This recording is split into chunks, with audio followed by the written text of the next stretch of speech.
Você vai ver no programa de hoje. BRDE define linhas de crédito para os microempresários do estado. Aqui em Santa Catarina, de 100 milhões de reais. O SESC solicita junto ao Ministério da Agricultura a antecipação do Plano Safra 2020-2021. Isso seria muito importante.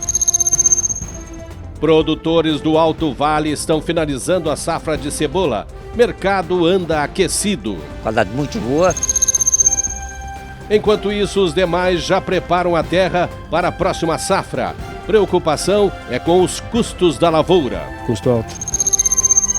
Vivendo um pouco em cada estágio, seja remotamente ou presencialmente, o programa Cooperativismo em Notícia segue a sua jornada.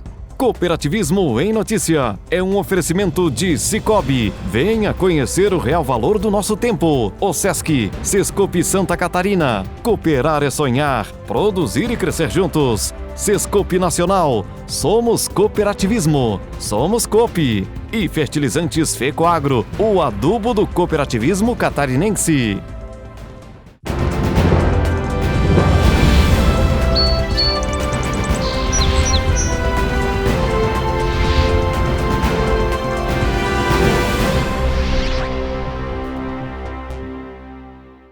Olá, amigos cooperativistas. É fato, e vocês já viram aqui, que o isolamento social criou enormes fissuras no mercado catarinense. Hoje são mais de 600 mil desempregados, no estado que tem pouco mais de 7 milhões de habitantes. E para tentar equacionar esse momento, o BRDE está colocando no mercado um programa chamado Recupera Sul, que tem o objetivo de auxiliar os empresários nesse momento tão difícil. A vida do empresário não tem sido fácil. Primeiro foi a destruição econômica patrocinada pela política da corrupção. E agora, quando o mercado dava sinais de recuperação, veio uma pandemia. E para esse personagem, sempre tão fiel e confiante, o BRDE vai dar uma mãozinha. Lançado recentemente, o programa Recupera Sul tem a missão de recuperar a economia da região. Só em Santa Catarina, o banco vai destinar 100 milhões de reais para os microempreendedores e para as micro e pequenas e médias empresas. As fórmulas para o microcrédito são um pouco diferentes, como explica o superintendente do BRDE no estado, Nelson Rony dos Santos. O banco sempre atuou com microcrédito, a gente sempre foi atuante nisso, mas o que está acontecendo agora? Em função da pandemia, a gente resolveu incrementar o recurso para as micro e pequenos negócios e os microempreendedores. Então, o banco destacou das suas disponibilidades líquidas, do seu caixa, né? Então não são recursos de repasse, recursos próprios do BRDE, uma dotação aqui em Santa Catarina de 100 milhões de reais, cujo objetivo é atender o microcrédito e a micro e pequena empresa. E como é que as pessoas terão acesso a esse crédito, Rony? Sim, ele é um crédito pulverizado, né? Ou seja, o banco não tem como, ou o BRDE, com a sua estrutura de banco de desenvolvimento que não tem agências no interior, não tem condições de atender a todos, assim, individualmente. Então, a gente está usando uma rede de parcerias, de parceiros de longa data que nós temos. Para o microcrédito, o nosso primeiro parceiro, que já sinalizou que tem interesse, e que já está operacionalizando, inclusive, é a Sicoob. Então, as cooperativas do sistema Sicoob, eles já estão acessando o recurso para microcrédito, que é para o microempreendedor, basicamente o MEI, né, o microempreendedor individual. O produtor rural que possui uma microempresa também terá acesso a esses valores. O foco é microempreendedor individual, o MEI, mas o produtor poderia acessar também. Desde que eles tenham um CNPJ. Exatamente, essa é a ideia. Hoje você pode se cadastrar como MEI, né, até relativamente simples, né? Então a gente sabe que muitos empreendedores do meio rural, eles já têm esse CNPJ, já têm o cadastro de MEI, até para facilitar acesso a algumas documentações, emissão de nota fiscal e assim por diante. Então, tendo esse registro, já é possível fazer a operação. A segunda modalidade proposta pelo BRDE é para os micro, pequenos e médio empresários, estejam eles nas cidades ou no interior. Nesse modelo, os valores são bem maiores, inclusive para a capital de giro. Foi criada uma segunda faixa de crédito que vai de R$20 mil até R$200 mil. Aí são para pessoas jurídicas mesmo, né? Quem que enquadra? Tanto pessoa jurídica urbana como pessoa jurídica rural. Então a gente sabe que existem muitas pousadas rurais, restaurantes em meio rural, então revendas de máquinas e equipamentos, revendas de defensivos agrícolas e assim por diante, e isso acaba sendo útil nessa linha também para um ticket um pouco mais alto. Quem são os nossos operadores? Pode ser a própria Sicobi, mas a Cressol também, a Cressol Sicopi está operacionalizando esses recursos. A cooperativa Sulcred de Ouro, a Sulcred Ouro também está operacionalizando. E o Sebrae. O Sebrae é o nosso maior parceiro nesse momento. Para ter uma ideia, o Sebrae já tem mais de 400 propostas já em tramitação aqui no banco. Então, você pode procurar qualquer um desses parceiros que eu citei agora, incluindo o Sebrae. Basta você ter um CNPJ, né, e ter realmente a documentação necessária para encaminhar o pedido. A taxa de juros para os microempreendedores será de 1% ao mês. Já para os micro, pequenos e médios empresários, o valor cobrado será de 0,74%. E assim, o BRDE valoriza a sua bandeira de defesa, ser o Banco de Desenvolvimento da região sul. E não é só o empresário que vive essa angústia, o produtor rural também. Por isso, para dar fôlego e ajudar no planejamento da safra, a OSESC e suas cooperativas solicitaram junto ao Ministério da Agricultura a antecipação do Plano Agrícola e Pecuário de 2020 e 2021. O agronegócio catarinense, taxado de patinho feio há algumas décadas, hoje se tornou relevante e poderoso. É responsável por quase 30% de toda a riqueza catarinense e por mais de 60% das exportações do estado. E para garantir que esse cenário siga espelhando um futuro promissor, entidades que representam o agro, em reunião com a ministra da Agricultura, Tereza Cristina, pediram antecipação do Plano Agrícola e Pecuário 2020-2021. Entre essas entidades, destaque para o SESC, que decidiu abraçar a causa. Segundo o presidente Luiz Vicente Suzin, mesmo que isoladamente essa antecipação não resolva todos os problemas causados pelo coronavírus, já seria um alívio para o produtor. Dá uma tranquilidade também, porque a estabilidade que está o dólar hoje e o nosso produtor precisa de uma programação. E também é um setor que vem movendo a economia do nosso país, o agronegócio. Isso dava uma segurança também para uma programação e segurança que o nosso produtor também vai fazer o plantio da nova safra e uma programação antecipada. Isso seria muito importante. Geralmente, o PAP é liberado pelo governo no início de junho de cada ano. Agora, a proposta é que as financeiras, bancos e cooperativas já dispunham desses recursos bem antes. Seria de quando para quando, Suzin? Nosso pedido seria que fosse antecipado agora para o mês de maio ainda o Plano Safra, que para a agricultura, com certeza, não só de Santa Catarina, mas para o país seria muito importante. Como é que se trabalha a projeção de safra, a próxima safra aí para o Estado? A gente espera que realmente não se confirme isso, porque realmente seria muito preocupante o plantio de uma nova safra com uma previsão da linha, que isso realmente dá uma instabilidade e uma insegurança.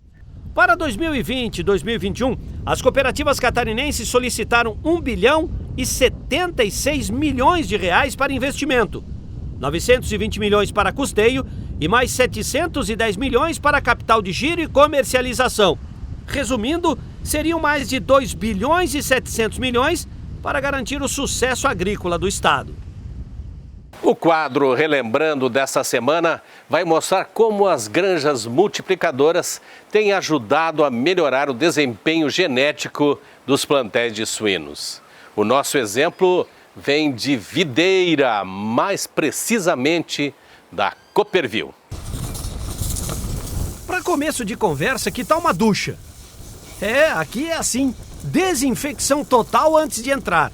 Ainda mais quando se trata de uma granja multiplicadora como esta. O controle sanitário dessas granjas multiplicadoras é algo extraordinário. As visitas são restritas e sempre monitoradas por técnicos responsáveis. É um banho na entrada e um banho na saída. E tem um outro detalhe, é preciso respeitar um vazio sanitário de pelo menos 72 horas. Adquirida pela Cooperville, essa estrutura possui 2.400 matrizes que produzem 1.200 leitões por semana. São 8 barracões para alojar toda essa multidão. Um investimento que tem por objetivo melhorar a qualidade do rebanho. Nós tínhamos um projeto já de expansão da suinocultura na Cooperville e daí como surgiu no meio desse caminho essa granja já em produção, e então nós fizemos um levantamento de custos e realmente aí nós adquirimos essa granja para também para o futuro crescimento da Cooperville e a demanda que nós vamos ter na frente. O processo funciona da seguinte forma. O leitão que nasce de uma fêmea comercial vai direto para o sistema de integração e de lá para o abate. O mesmo destino tem o leitão macho, que nasce de uma avó ou de uma bisavó. Já a fêmea desse cruzamento vai para a recria, onde são selecionadas e depois retornam como futuras matrizes. Está aí um processo que precisa ser muito bem administrado pelo sistema. Essa é uma granja de bons resultados zootécnicos e que atende todas as normas sanitárias para você poder estar comercializando material genético. E ela tem um controle sanitário muito grande também. Sim, ela é uma granja certificada, é uma GRSC. São feitos acompanhamentos com coleta de sangue desses animais em determinados períodos para comprovar que sejam livres de doenças. Existe todo um controle de fluxo de visitantes, fluxo de veículos, fluxo de materiais para dentro da granja. Hoje são 25 profissionais que atuam aqui diretamente nas ações de campo. Gente como a veterinária Carla, que tem a responsabilidade de gerir todo esse processo. Ali a gente também faz uma pré-seleção, vendo se a leitoa tem todos os tetos, tem toda a conformação de casco tá ok, padrão de orelha, padrão de rabo, né, padrão de vulva, e daí ela é carregada, são cerca de 200 a 250 fêmeas selecionadas por semana que vão para a nossa recria e lá elas ficam até atingir os 100 quilos. Só para você entender, as granjas multiplicadoras são monitoradas pela SIDASC, que é a Companhia de Vigilância do Estado. E para ter uma certificação, é preciso obedecer a fatores relacionados à biossegurança e também à sanidade dos rebanhos. Além, claro, dos cuidados com o bem-estar animal. Depois dos comerciais, vamos mostrar como o produtor de cebola está se preparando para a próxima safra. Para evitar contratempos, muitos já adquiriram os insumos antecipadamente. Os insumos estão praticamente tudo comprados, a terra pronta, só esperar dar uma chuva para semear, né? Mas a preocupação é com o clima, né? Fizemos tudo escalonado, tanto de super precoce, bola precoce, crioula. Daí temos tempo para fazer o transplante, né? Daí fica mais fácil para nós fazer na mão de obra depois, né? Já outros ainda saboreiam a safra passada, que rendeu bons resultados. Quem nasceu no campo veio para o barracão. Fiquem conosco, já voltamos.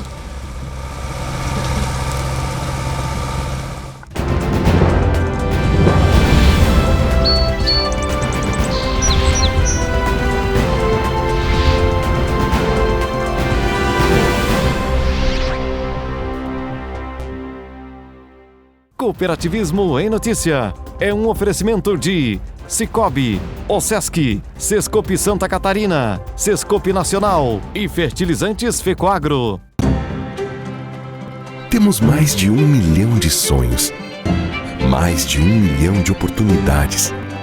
Temos mais de 1 milhão de conquistas e mais de 1 milhão de sorrisos. Porque já somos mais de 1 milhão de associados em Santa Catarina e Rio Grande do Sul. Venha crescer com o maior sistema de cooperativas de crédito do Brasil. Cicobi, faça parte. Chegou o fertilizante com Algem, 100% de origem biológica vegetal, produzido com algas marinhas, contém mais de 70 nutrientes minerais e orgânicos de alto aproveitamento, potencializa a germinação da planta dando um poder de arranque muito maior e melhora as condições físicas, químicas e biológicas do solo. Aumente a produtividade de sua lavoura utilizando Nobre e Cooper Pasto com Algem, a nova tecnologia em adubo com um novo conceito e mais sustentável. Exclusividade Fecoagro. Você é parte do cooperativismo catarinense, um modelo econômico que precisa da união das pessoas para gerar resultado e que tem na OSESC e no Sescope Santa Catarina as entidades parceiras para a representação e a promoção do cooperativismo. Elas atuam no apoio, na instrução e na difusão dos ideais de um sistema feito para quem escolhe não andar sozinho. Você movimenta o cooperativismo e o cooperativismo movimenta você. Sejam bem-vindos a Santa Catarina, famosa pela força do seu agronegócio. Evite trazer alimentos e plantas de outros estados ou países. Você pode colocar em risco a saúde dos nossos animais e lavouras. Ajude a proteger o nosso agronegócio e aprecie os produtos catarinenses. Uma campanha Sindicarne, Acave, Icasa e Fecoagro. Apoio Cidasc, Secretaria da Agricultura e Governo de Santa Catarina. O seu gado merece um alimento de qualidade, por isso a Fecoagro tem o Cooper Pasto, um fertilizante exclusivo que melhora o rendimento da pastagem. São 2 fórmulas produzidas com as melhores matérias-primas. Cooper Pasto Plantio oferece os nutrientes para o desenvolvimento da pastagem. E Cooper Pasto Nitrogenado garante a manutenção e o teor da proteína do pasto. Cooper Pasto é a energia que a sua lavoura merece. Cooper Pasto está à venda nas cooperativas da Fecoagro.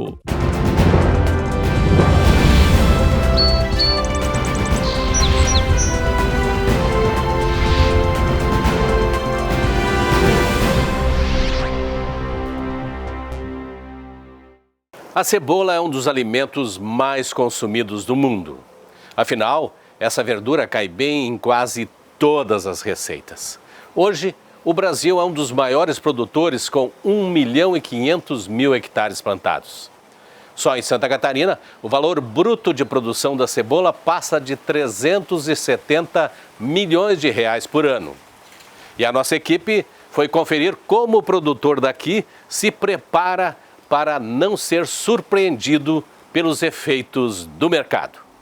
A máscara, o álcool em gel e o distanciamento são regras de segurança em épocas de pandemia.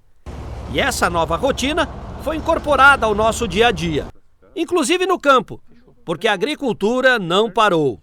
A cada planejamento de safra, o produtor de cebola vive um dilema: como fazer para diminuir os custos, principalmente com o dólar alto. Afinal, nessa cultura, cada centavo economizado agora pode significar uma poupança lá na frente. Estamos em Ituporanga, capital da cebola, onde os produtores da região estão finalizando a safra colhida em 2019. Na propriedade do seu Mário, associado da Cravil, o beneficiamento das mais de 750 toneladas segue firme e forte. Que nasceu no campo, veio para o barracão. Qualidade muito boa, passamos do ano típico de cultura da cebola, um ano bem enxuto, bem seco, tranquilo. Tanto que vocês podem comprovar a sanidade aqui no galpão, no armazenamento. Esse ano foi um pouquinho diferente. Sim, nós tivemos uma super safra, e tanto que a princípio nós tivemos um preço não favorável, contando que agora choveu muito para o Nordeste e o preço disparou. Né? Então se tornou outra realidade. O Sul, que dizia que não sairia a cebola toda para o Brasil, não ia ter consumo, está saindo tudo, vai sair tudo. Enquanto o seu Mário corre para atender os clientes, a família Petri já está no campo para preparar a terra para a safra seguinte. Os irmãos Fábio e Fabrício vão plantar 13 hectares. Os dois adotaram um sistema de canteiros, onde plantam 4 variedades. Daqui, as mudas serão replantadas mais tarde. Pensamos em fazer tantas hectares em super precoce, né? Daí tem que semear 2 kg por hectare, né? No canteiro. Daí depois de 60 dias faz o transplante, né? Daí faz na roça tudo a dedo, né? Daí fizemos tudo escalonado. Tantos de super precoce, bola precoce, crioula. Daí temos tempo para fazer o transplante, né? Daí fica mais fácil para nós fazer na mão de obra depois, né? É mais fácil para controlar alguma praga que der na lavoura? Sim, mais fácil. Assim a gente é a área menor, né? Daí não precisa tanto produto químico, né? Para cuidar dos insetos. E por que vocês definem 4 variedades? Porque fica mais fácil em fazer o plantio escalonado, né? Mão de obra não apura muito, né? Fica mais fácil, né? O período de replantio começa lá no final de junho e será finalizado em agosto. Serão 2 meses de muito trabalho, onde a família precisará reforçar a mão de obra. É arrancada as mudinhas, né? Uma por uma, né? Na mão. E levado para a roça, lá feito o carreirinho com o trator e plantado a dedo, né? Convencional, que eles dizem, né? Trabalho manual mesmo. Isso, é o trabalho manual, é. Como é que você sente o desenvolvimento da cultura olhando mais propriamente para ela? A gente visualiza melhor, né? Do que um plantio direto, né? Conforme a gente vai plantando, chove em cima, tu já vê a roça fica verdinha, né? E o plantio direto ele custa mais, né? Até aparecer, ficar verde a roça, né? Fica mais bonita no plantio convencional, né? Na época do plantio, dobra a mão de obra. Sim, dobra a mão de obra. Dá mais mão de obra, né? Precisa um pessoal para arrancar a muda, outro pessoal para plantar, né? O produtor consegue, numa menor área, concentrar mais quantidade de plantas até num porte para ele fazer esse transplante. Então, em vez de ele cuidar já da área total dele do plantio, ele vai cuidar logo de 1 hectare, 1,5 hectares, até 2 hectares. Podendo chegar a essa área a produzir toda a muda que chega para o transplante dele. Então, ele consegue concentrar mais num local só essa produção. Não precisa estar se expandindo, essa é a principal diferença. Tu tem uma área melhor, tu consegue equilibrar melhor solo, estrutura de solo, controle de doenças, plantas daninhas, onde é que tu vai fazer toda essa produção de mudas para essa outra área que tu vai transplantar. Você consegue controlar a qualidade da semente? Tu consegue ter um melhor controle até em função de doenças, né? Como tu tem mais população, tu limita, então tu acaba conseguindo cuidar melhor dessas plantas, né? Tu não investe tanto na produção de químicos, porque tu consegue diminuir essa área. Claro, automaticamente tu necessita da mão de obra após o transplante, mas automaticamente tu consegue controlar. Até para fazer assistência técnica se tornar um pouco melhor. Tu reduz a tua área que tu vai trabalhar, que a cooperativa trabalha com esse atendimento a campo, fazendo essas visitas, tu reduz, tu consegue concentrar. Então tu já começa a ver um defeito no canteiro, tu já consegue eliminar antes. O quadro que tu perde 1 metro quadrado é menor do que se tu perder 1 hectare no transplante de semeadura direta. Outra forma de plantar cebola e que dá muito certo, principalmente nas partes baixas da região, é o sistema convencional, chamado de plantio direto na palhada. O seu Laertes, ou Chiquinho, para os mais próximos, é um defensor desse modelo. Na safra que vem, ele vai usar 11 hectares. O custo de produção é um peso para todos, principalmente pelo dólar alto, mas não para o seu Laertes. Ele já comprou todos os insumos antecipadamente. Deve gastar perto de 20 mil reais por hectare. Quem não se preparou vai gastar bem mais. Os insumos estão praticamente tudo comprados, só a terra pronta, só esperar dar uma chuva para semear, né? Mas daí a preocupação é com o clima, né? E o senhor monitora isso o tempo inteiro? Sim, o tempo inteiro o cara fica de olho no clima, né? E como é que o senhor planeja a compra dos insumos? Até esse ano eu comprei no cedo, né? Assim, janeiro, fevereiro, até que eu acertei, né? Que eu comprei no cedo eu ganhei bastante. Mas quem compra agora tá muito caro. O senhor acha que vai dar muita diferença por hectare? Vai dar aí uns de 20% mais caro que no passado por hectare, eu calculo, assim, né? Quem compra agora, né? Para quem produz cebola, isso é um alto custo. É um custo alto. Custo alto. E o que o senhor está imaginando em termos de área de plantio? Vai manter, vai aumentar? Eu aqui minha área vai ficar mais ou menos tanto, mais ou menos do ano passado, sim. Só o cara tá preocupado, né? Quer plantar mesmo tanto, mas agora tá de olho no clima, né? Assim, que tá prestes a semear e agora não tem pouca chuva, né? O cara fica preocupado, né? Mas certo vai dar tudo certo, né? Na safra passada, que acabou de ser colhida, teve também alguns contratempos, né? Mas a safra passada também estava assim seco e no final deu tudo certo, deu uma ótima safra, né? Fazer o melhor preparo do solo possível para essa semente que vai para essa terra ter um bom desenvolvimento, né? Então, quanto mais palhada, triturada nesses locais, melhor, até em função da umidade que nós temos baixa. Mas principalmente isso, o controle de erva daninha durante o período fora da cebola, né? Então, utilizar algumas cultivares, alguma outras safras que tu pode estar eliminando essas plantas daninhas e melhorando a tua estrutura de solo. Diminui a mão de obra. Em contrapartida, o que ele precisa ter a mais aqui nesse trabalho? Diminui a mão de obra, só que o que acontece? Ele aumenta o valor por insumo por hectare, ele aumenta. Ele vai gastar um pouco mais de tratamento, A adubação é muito parecida do que por canteiro, né, que é o transplante, mas a questão de insumos ele começa a tratar de 10, 11 hectares, né? Então, enquanto que 1 hectare de canteiro, logo tu transplanta aí 4, 5 hectares frouxo. Existe uma recomendação para milho, soja pós-cebola ou o agricultor decide? O ideal sempre é rotacionar, se possível, né? Um ano milho, outro ano soja, cobertura, aí também vai muito do poder aquisitivo do produtor. O produtor vai depender muito disso. Hoje a região do Vale do Itajaí planta perto de 20 mil hectares de cebola, 11 mil só no Alto Vale. E é esse povo todo aí que vai continuar enfrentando as incertezas do mercado. E com mais esse belo exemplo de dedicação e zelo pela agricultura, vamos encerrando o programa de hoje. Para rever esses e outros conteúdos, você já sabe, é só acessar o site da FECOAGRO ou então o nosso Facebook. Um grande e cooperado abraço para você e até semana que vem. Tchau!